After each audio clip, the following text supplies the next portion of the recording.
So friends, आज हम spoken English में एक बहुत प्यारा और इमोशनल टॉपिक सीखने वाले हैं। जो कौन सा है टॉपिक? लव। आप देख सकते हैं, लव आज हम सीखने वाले हैं। प्यार हर इंसान को फील होता है, वो माँ बाप से हो, फैमिली से हो, दोस्तों से हो, या फिर अपने स्पेशल जो पर्सन है, मतलब कोई स्पेशल, उससे हो। तो आज हम इस वीडियो में अच्छे से पढ़ाएंगे, मतलब लव क्या होता है। और अब से आप ओनली लव यू टू या फिर आई लव यू ये वर्ड यूज़ नहीं करेंगे। मतलब कुछ एडवांस लेवल के वर्ड, कुछ फ्रेजेस प्रोवाइड करूँगा मैं लास्ट में, तो उनको आप यूज़ कर सकते हैं, जो आपके लिए बहुत हेल्पफुल होंगे। और अगर कोई सामने वाला सुनेगा तो उसको भी मतलब बहुत अच्छा लगेगा वो वर्ड सुनकर। तो अब से आप लव यू नहीं बोल के आप क्या बोलेंगे, कुछ सुंदर सुंदर तरीके से कुछ हम सीखेंगे जो उनको बोलेंगे। तो शुरू करते हैं वीडियो को बिना टाइम वेस्ट करे। आप देख रहे हैं आपका अपना ओल एग्जाम प्रिपरेशन चैनल। मेरा नाम है नूरदीन खान। सो दोस्तों, लव एक बहुत मजबूत फीलिंग्स है।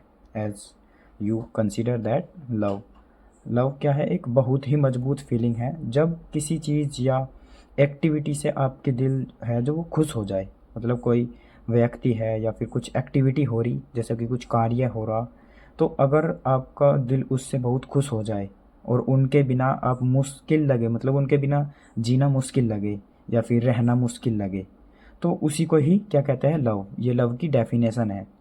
तो अगर लव के टाइप की बात करें, व्हाट इज़ लव, लव हमने एक्सप्लेन कर दिया है क्या है लव। अब टाइप की बात करें तो टाइप, तीन टाइप के होते हैं लव। फर्स्ट, मतलब तीन टाइप में हमने क्या है, इसको डिवाइड किया हुआ है। तो जो प्यार होता है ये तीन प्रकार से ही है। पहला क्या है? फैमिली लव, मतलब जो किसी से, अपने जो फैमिली परिवार के लोगों से होता है, जैसे कि मम्मी से, पापा से, जैसे कि आप देख सकते हैं मम्मी से या फिर पापा से या फिर भाई से, ब्रोदर मतलब इंग्लिश में, और मम्मी पापा आप जानते ही है, फादर एंड मदर। तो दूसरा लव क्या होता है? फ्रेंड, जो दोस्ती से होता है, जैसे कि my best friend, I love my best friend, और he is my best friend, ये मेरा क्या है? बेस्ट मित्र है। तो दूसरा क्या होता है? फ्रेंड से, मतलब दोस्त से। दोस्त से दूसरा क्या है? दोस्त से। और तीसरा क्या है? Romance love. ये बहुत ही अलग है, ये मतलब बहुत ही गहरा प्यार होता है रोमांस लव वाला। ये कब होता है? जैसे कि पति पत्नी का और गर्लफ्रेंड बॉयफ्रेंड का, तब कौन सा प्यार होता है? Romance love. ये होता है GF जो आप बोलते हैं, और BF, और husband wife.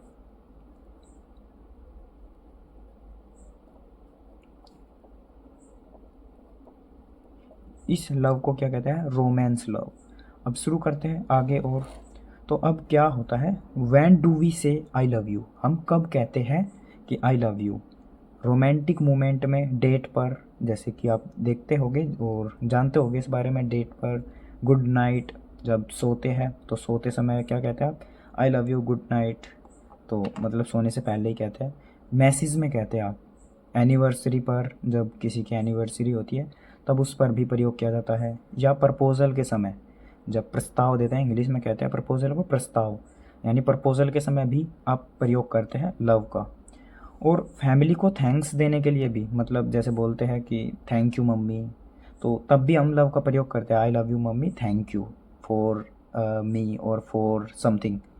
Suppose your mother did something, so you can say to your mother that thanks mummy, thank you so much, and I love you mummy, thank you so much for this। Then hobbies के लिए भी करते हैं हम इसका प्रयोग। जब कभी आप अपनी हॉबीज़ बताते हैं, जैसे कि I like to play cricket, I like to play cricket, I like to reading book, और आई लाइक रीडिंग बुक, तब हॉबीज़ के लिए भी प्रयोग करते हैं लव का। लाइक कह रहा था मैं, मतलब लव भी कर सकते हैं, जैसे I love to play, I love to reading, sorry, I love to read book, I love reading book. ऐसे आप हॉबीज़ भी बता सकते हैं। फिर अगला क्या आता है हमारा? स्पेशल दिनों पर, जैसे वैलेंटाइन डे, जो स्पेशल दिन होते हैं तब भी लव का प्रयोग किया जाता है। और ये बात आप अच्छे से जानते हैं, इसको एक्सप्लेन करने की ज़रूरत नहीं है। आगे बढ़ते हैं। आगे क्या है? वाई डू वी से लव, वाई डू वी से मतलब अब हम क्यों कहते हैं। पहला क्या था, वैन डू वी से मतलब हम कब कहते हैं। अगला है वाई डू वी से, हम क्यों कहते हैं आई लव यू। अपने दिल की बात बताने के लिए, जब हमारे दिल में कुछ होता है तो उसको एक्सप्रेस करने के लिए, उसको बताने के लिए, तब भी हम लव का प्रयोग करते हैं। दूसरे को स्पेशल और खुश फील कराने के लिए, अगर कोई व्यक्ति है आपके सामने तो उसको आपको अच्छा फील कराना है तो तब भी लव का प्रयोग किया जाता है। रिश्ते को मजबूत बनाने के लिए, रिश्ते को मजबूत बनाने के लिए भी लव का प्रयोग किया जाता है। तो एक दो एग्जांपल देखते हैं, जैसे कि आई लव डांसिंग, आई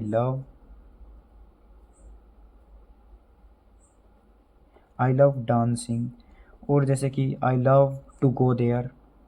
ये भी बताऊंगा कि डांसिंग क्यों आया, डांस क्यों नहीं आया, और आगे पता लगेगा। लेकिन अभी दो एग्जांपल देख लेते हैं जिससे कि माइंड में बैठ जाए कुछ, मतलब कि एग्जांपल किस प्रकार के होते हैं, लेकिन आगे ही देखते चलो। तो अब आगे बढ़ते हैं। आगे आता है हमारा स्टेप नंबर 2। स्टेप नंबर 2 में हम क्या करने वाले हैं, स्टेप नंबर 2 में हम डिफरेंट वेज टू से, मतलब कुछ अलग तरीक़ों से कहते हैं आई लव यू, जो दूसरे तरीके हैं उनसे। पहले तो हम बेसिक फ्रेजेस देख लेते हैं जो हम ओपनली यूज़ करते हैं, अक्सर यूज़ करते रहते हैं हम इनको। जैसे आई लव यू, ये तो सबसे ज़्यादा बोले जाने वाला है। I love you so much मतलब मैं तुमसे प्यार करता हूँ, मतलब मैं तुमसे बहुत प्यार करता हूँ। और आई लव यू अलॉट मतलब मैं तुमसे बहुत ही ज़्यादा प्यार करता हूँ। ये और ये, इन दोनों की हिंदी लगभग समान ही रहेगी, ज़्यादा कुछ डिफरेंट नहीं है। आगे बात करते हैं रोमांस या फिर क्यूट फ्रेजेस, मतलब कुछ रोमांस वाली जो फ्रेजेस है, ये फ्रेजेस बहुत ही इम्पोर्टेंट है और इनको एक दमदार तरीके से हम सीखने वाले हैं और प्रैक्टिस करने वाले हैं। तो शुरू करते हैं इनको भी। I am in love with you, मैं तुम्हारे साथ मतलब मैं तुम्हारे प्यार में पड़ गया हूँ, या फिर मैं तुम्हारे साथ लव में प्यार में हूँ। इसका मतलब क्या है, मैं तुम्हारे साथ प्यार में हूँ। अगला क्या आता है, आई एडोर यू, तुम मुझे बहुत प्यारे लगते हो। एडोर का मतलब क्या होता है, प्यार करना। मैं तुमसे बहुत प्यार करता हूँ, सॉरी। आई एडोर यू, मैं तुमसे बहुत प्यार करता हूँ। अगला क्या आ जाएगा, या फिर तुम मुझे बहुत प्यारे लगते हो, ऐसे भी कह सकते हैं आप। आई एडोर यू, मैं तुम्हें बहुत प्यारा लगता हूँ, ऐसे। You mean the world to me, you mean the world to me, तुम मुझे कैसे लगते हो मतलब तुम मेरे लिए क्या हो, दुनिया हो। मीन का मतलब क्या होता है, मतलब। यू मीन तुम, मीन मतलब द वर्ल्ड जो दुनिया है, टू मी मेरे लिए, तो तुम मेरे लिए क्या हो, दुनिया हो। You are the love of my life, तुम क्या हो, मेरा प्यार हो मेरे जीवन में। यू आर द लव, तुम हो द लव मतलब प्यार, ऑफ माई लाइफ मेरे जीवन में, या मेरी जो लाइफ है उसमें। अगला है I can't live without you, मैं तुम्हारे बिना नहीं रह सकता। इसकी हिंदी क्या होगी, I can't live without you, मैं तुम्हारे बिना नहीं रह सकता। तो ये भी एक मतलब प्रपोज करने का ही तरीका है। अगला क्या आता है, you make my heart skip a beat. You make क्या होता है, बनवाना या किसी चीज़ को करवाना। इसको भी हम पढ़ेंगे, ये फिफ्थ सीरीज में आवेगा। तो यू मेक माई हार्ट, तुमने मतलब बनाया या फिर तुमने किया, माई हार्ट मेरे दिल को, स्किप ए बीट मतलब स्किप मतलब क्या होता है, स्किप मतलब होता है रोकना, ए बीट जो मेरी धड़कनें हैं उनको रोकना, मेरे दिल की जो धड़कनें हैं उनको रोकना। तो इसका मतलब भी एक मतलब इसी तरीके से निकट जाएगा कि जैसे अगर मेरी जो सांस है मतलब रुक गई तो क्या हो जाएगी, डेथ हो जाएगी। तो कहने का मतलब क्या है कि अब तुम्हारे ऊपर ही डिपेंड है। इसकी हिंदी कुछ इस प्रकार से निकलेगी, आप समझ सकते हैं। I love you to the moon and back, मतलब कि मैं तुमसे इतना प्यार करता हूँ जैसे कि जहाँ चंद्रमा तक चले जाओ और वापस आ जाओ। देखते हैं, सॉरी ये हाइड हो गया था। I love you to the moon and back, मतलब मैं तुमसे प्यार करता हूँ, मतलब कितना करता हूँ इसमें दर्शाया नहीं गया, लेकिन ऐसे तरीके से बताया गया है। टू द मून मतलब चंद्रमा तक, एंड बैक और वहाँ से वापस आने तक, इतना। I am crazy about you, मैं पागल हूँ, या फिर मैं तुम पर पागल हूँ, या फिर मैं तुम्हारे प्यार में पागल हूँ। क्रेजी का अबाउट भी एक स्ट्रक्चर होता है, इसको भी हम सीखेंगे लास्ट में, इसी सीरीज़ में आवेगा ये। और क्रेज़ी का मतलब क्या होता है, दीवाना होना या फिर पागल होना, जुनून जिसे कह सकते हैं आप। अगला क्या आता है, I am head over hills in love with you, मैं हेड मतलब क्या होता है, मैं गिर चुका हूँ, या over hills in the love with you, मैं तुम्हारे प्यार में गिर चुका हूँ या फिर मैं तुम्हारे प्यार में गिर गया हूँ। तो अब शुरू करते हैं आगे। अब आगे हम ग्रामर का स्टेप सीखने वाले हैं और फिर इसको कंप्लीट करते हैं। स्टेप 3 में आता है हमारा ग्रामर स्ट्रक्चर ऑफ लव, मतलब प्यार पर जो लव है इस पर स्ट्रक्चर। स्ट्रक्चर पहला क्या है, subject then love then object. जैसे कि एग्जांपल देखते हैं। एग्जांपल क्या होगा, आई लव यू। पहला एग्जांपल तो यही लिख सकते हैं आप, मतलब कि मैं तुमसे प्यार करता हूँ। दूसरा एग्जांपल लिख सकते हैं जैसे कि I love this book. I love this book.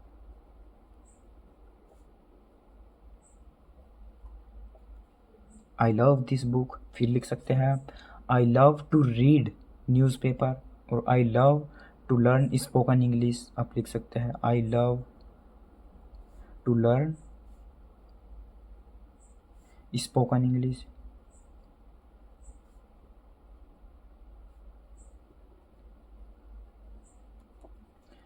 अब स्ट्रक्चर 2 पे बात आती है। स्ट्रक्चर 2 में क्या होता है, सब्जेक्ट लव देन वर्ब में आईएनजी फॉर्म। अब आईएनजी फॉर्म जब भी हम प्रयोग करते हैं तब क्या होता है, जीरंड होता है। इसको क्या कहते हैं, verb with ING form, gerund. और आगे मतलब अदर वर्ड हो भी सकता है और ना भी, तो इसलिए अदर वर्ड आगे आ सकता है और यहाँ पर भी अदर वर्ड आ सकता है। जैसे कि एग्जांपल देखते हैं, आई लव डांसिंग, मतलब कि मुझे डांसिंग पसंद है या फिर नाचना पसंद है। I love dancing. और लव क्या है, एक वर्ब है। जैसे कि और देखते हैं, आई लव प्लेइंग, मुझे खेलना पसंद है। आई लव प्लेइंग, मुझे खेलना पसंद है। स्ट्रक्चर 3 में बात क्या करते हैं हम, subject plus love to then verb. इसमें हम लव टू का प्रयोग करते हैं। टू आता है और वर्ब फर्स्ट आती है, उसको क्या कहते हैं, इन्फिनिटिव। तो मतलब यहाँ पर हम इन्फिनिटिव का प्रयोग करते हैं। इन्फिनिटिव का प्रयोग हम टू प्लस वर्ब की फर्स्ट फॉर्म होता है और आगे अदर वर्ड आ जाएगा अगर होगा तो। जैसे कि यही एग्जांपल देख लेते हैं, I love to dancing, sorry I love to dance, मतलब मुझे नाचना पसंद है। I love to dance. अगला क्या आता है, आई लव टू प्ले और I love to go there, मुझे वहाँ जाना पसंद है। I love to go there, मुझे वहाँ जाना पसंद है। ये यहाँ से आया। तो अब स्ट्रक्चर 4 की बात करते हैं। स्ट्रक्चर 4 में क्या होगा, आई लव इट वैन, मतलब कि मुझे पसंद है। आई लव मुझे पसंद है या फिर मुझे प्यार है। इट मतलब कुछ है, जैसे कि वैन यू स्माइल, जब तुम मुस्कुराते हो। आप कह सकते हैं I love it when you smile, मुझे अच्छा लगता है जब तुम मुस्कुराते हो। यहाँ पर अच्छा लगना होगा लव की Hindi. I love it when you smile, मुझे अच्छा लगता है जब तुम मतलब मुस्कुराते हो। I love it when you smile, जब तुम मुस्कुराते हो। दूसरा कह सकते हैं आप I love it when you see me, जब तुम मुझे देखते हो मुझे अच्छा लगता है, या फिर मुझे अच्छा लगता है जब तुम मुझे देखते हो। I love it when we spend time together, मुझे अच्छा लगता है जब हम जो समय है हम एक साथ बिताते हैं। तो अब इंट्रोगेटिव की बात करते हैं, क्वेश्चन कैसे पूछा जाएगा। मेन तो ये है ना, अगर किसी से क्वेश्चन पूछना हो तब हम प्रयोग करते हैं do you. Do then noun, sorry, then love then object. और यहाँ पर हम वर्ब भी ऐड कर सकते हैं। यह है क्वेश्चन पूछने के लिए। और आंसर देने के लिए यस देन नाउन और प्रोनाउन। उसके बाद लव, लव के बाद वर्ब देन ऑब्जेक्ट।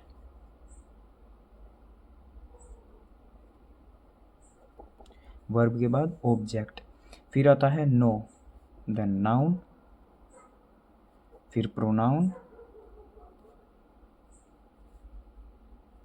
देन उसके बाद love, sorry, no noun pronoun do not.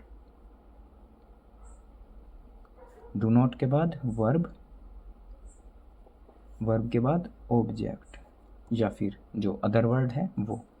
तो अब हमने स्ट्रक्चर भी कंप्लीट कर लिए है। अगर कुछ समझ में नहीं आ रहा तो आप कमेंट कर सकते हैं, मैं अच्छे से बता दूंगा वहाँ पर भी एक्सप्लेन कर कर।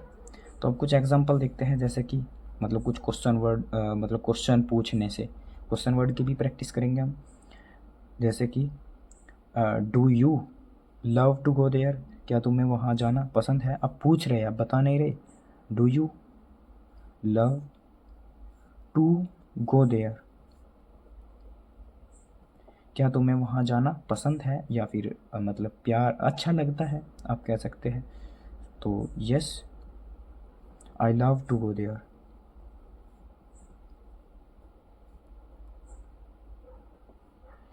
No I do not, negative में आप कह सकते हैं no I do not love to go there. अब बात करते हैं और मतलब कुछ प्रैक्टिस करते हैं, जैसे कि कुछ example. Do you love to read book, do you love to read book, yes I love to read book, no I do not love to read book. Do you love reading book, do you love reading book. यहाँ पर sorry structure में एक गलती हो गई, हमको क्या लगाना पड़ता है to. Do you then sorry do noun then love, इसके बाद क्या आता है टू, और फिर यहाँ पर yes then noun pronoun love to, then noun pronoun to. Do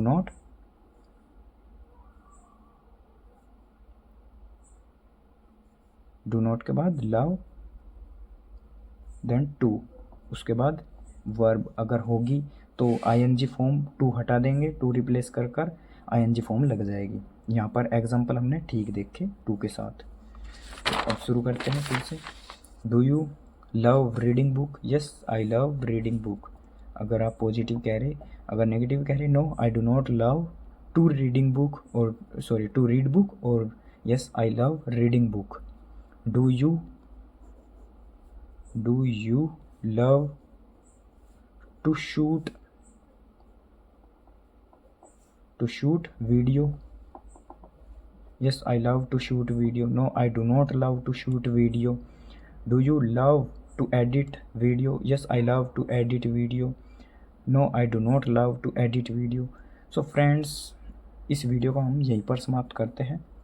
अगर आपको वीडियो अच्छी लगी तो दोस्तों, आज हमने जो सीखा है स्पोकन इंग्लिश में प्यार को कैसे एक्सप्रेस करते हैं, मतलब याद रखना फीलिंग दिल से आनी चाहिए।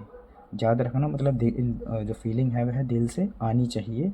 रोज़ प्रैक्टिस करो तो फ्लुएंसी आ ही जाएगी। तो कोई डाउट हो तो कमेंट में पूछ सकते हैं आप। So thanks, so love you all.